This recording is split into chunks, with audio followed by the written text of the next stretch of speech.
අපි දවල් නිෂ්පාදනය කරන විදුලිය ගබඩා කර ගැනීම සඳහා මේ වන විටත් අපි මෙගාවොට් 150ක බැටරි වලට ටෙන්ඩර් එක ඇඳවලා ප්‍රදානය කරලා ඉවරයි. ඔවුන් එකඟතාවයට අවිලා තියෙනවා මාස 6කින් එම බැටරි ස්ථාපිත කරන්න.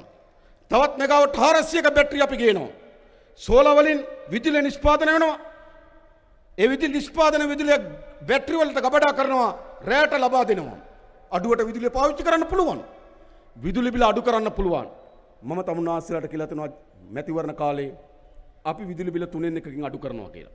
ඔව්. අපේ පාලන කාලය ඇතුළත අනිවාර්යෙන් අපි එනකොට තිබුණු බිලෙන් 3න් 1ක් දක්වා මේක අඩු කරනවා. කරන්න පුළුවන්.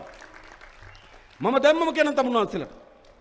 අපි එනකොට මන්නාරම් ප්‍රදේශයේ මෙගාවොට් 450ක සුළං විදුලි බලාගාරයකින් විදුලි නිෂ්පාදනය කරන්න ලබා දීලා තිබුණ සමාගමකට ඒකකයක් ඩොලර් 8.26යි.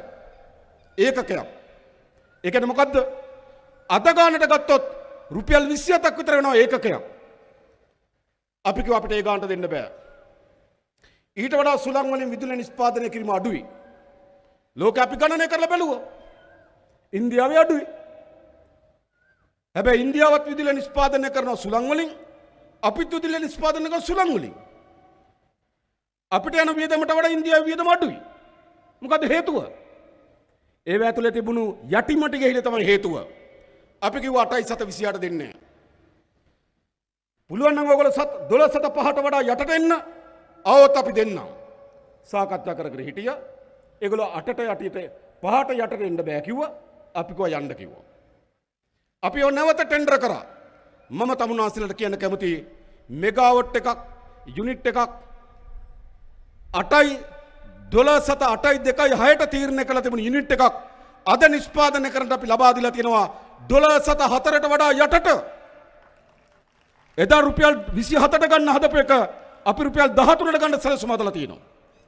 නැවතත් අපි ටෙන්ඩර් කැඳවලා තිබෙනවා.